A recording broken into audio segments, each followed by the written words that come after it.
Good morning, welcome back to the garden. So the plan for today is we are going to amend the soil here by adding some potting soil and some 10-10-10 fertilizer.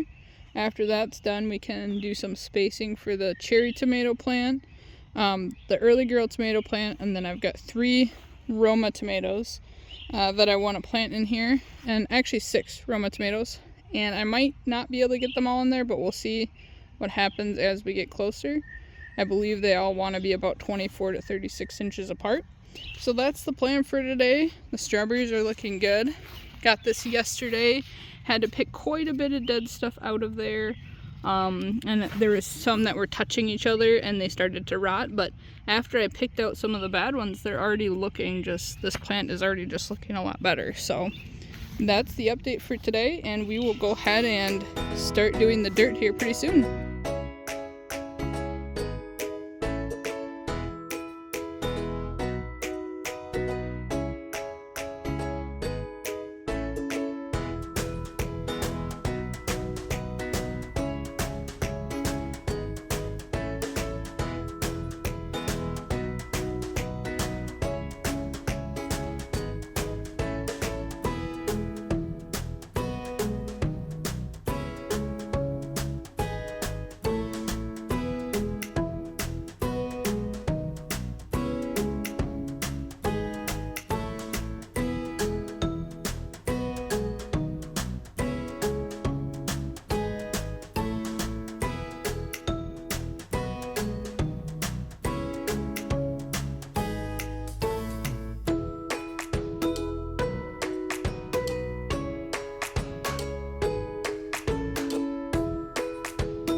Alright, so the soil has been amended with some Miracle-Gro potting mix and some 10-10-10 fertilizer. So that's been mixed in real well. Broke up some pretty big chunks in there that were kind of clay and compacted.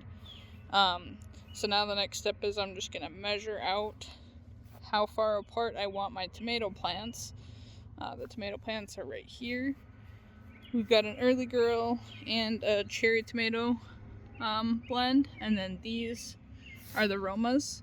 Not exactly sure how I'm going to put them in there yet, as far as like in what order they're going to go in, or if that even matters, but I guess we'll find out. Gonna try to leave some space for my husband's pepper plant in case we plant one out here, either a jalapeno or a poblano pepper. So yeah, I'll get this measured out and then we'll get the plants in order here. Alright, the holes are dug here. This is probably the best dirt that I've worked in a long time, because you can dig away but it doesn't all like collapse in. These holes were hand dug, so didn't need a shovel. These ones are smaller. Plants that are going in there are going to be a little bit smaller. Save some room for the pepper right there in the middle. And so we'll get these out of their pots and get them ready to go in the holes. Alright, I've got these plants all removed from their containers here. Measured them up, seeing the level from when they're in there. Next thing we'll do is put some of this mycorrhizal fungi on the roots of the plants right before we put them in the holes. And then we'll just gently cover them up with the dirt. Next thing I'm doing here is I actually took off the bottommost leaf here, stem, and because I'm going to cover it a little bit higher. Some of these leaves look like they have like a sun scald, is what my husband's saying, and I thought maybe overwatering, but either way, the bottom leaves you kind of sometimes want to take off before you plant. But this is my first time planting in a raised bed, and I'll be honest, it's so different than planting in that clay shady area.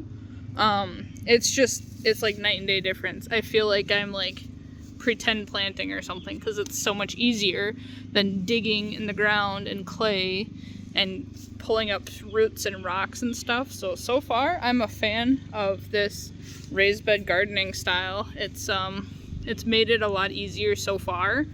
Like I said, hand dug holes, and nothing's collapsing in, and nothing's harder than for me to dig with my own hands. So it's quite a difference here. I'll get the rest of them put in. Alright, I've got the plants in here.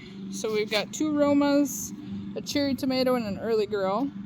I'm gonna probably just put the tags here, but I do want to staple them in. I'm gonna probably think about getting some type of a tote that's weatherproof that I can keep out here, so I don't have to cart my things in and out. So that's kind of what we're set up with now. I'm gonna actually run inside and just grab some basil seeds, because everywhere I've been reading online is, oh, plant basil with tomatoes. So I'm gonna go ahead and give it a try and see what it does. I mean, that's all we can do sometimes, is try things out. If they work, they work. If they don't, they don't.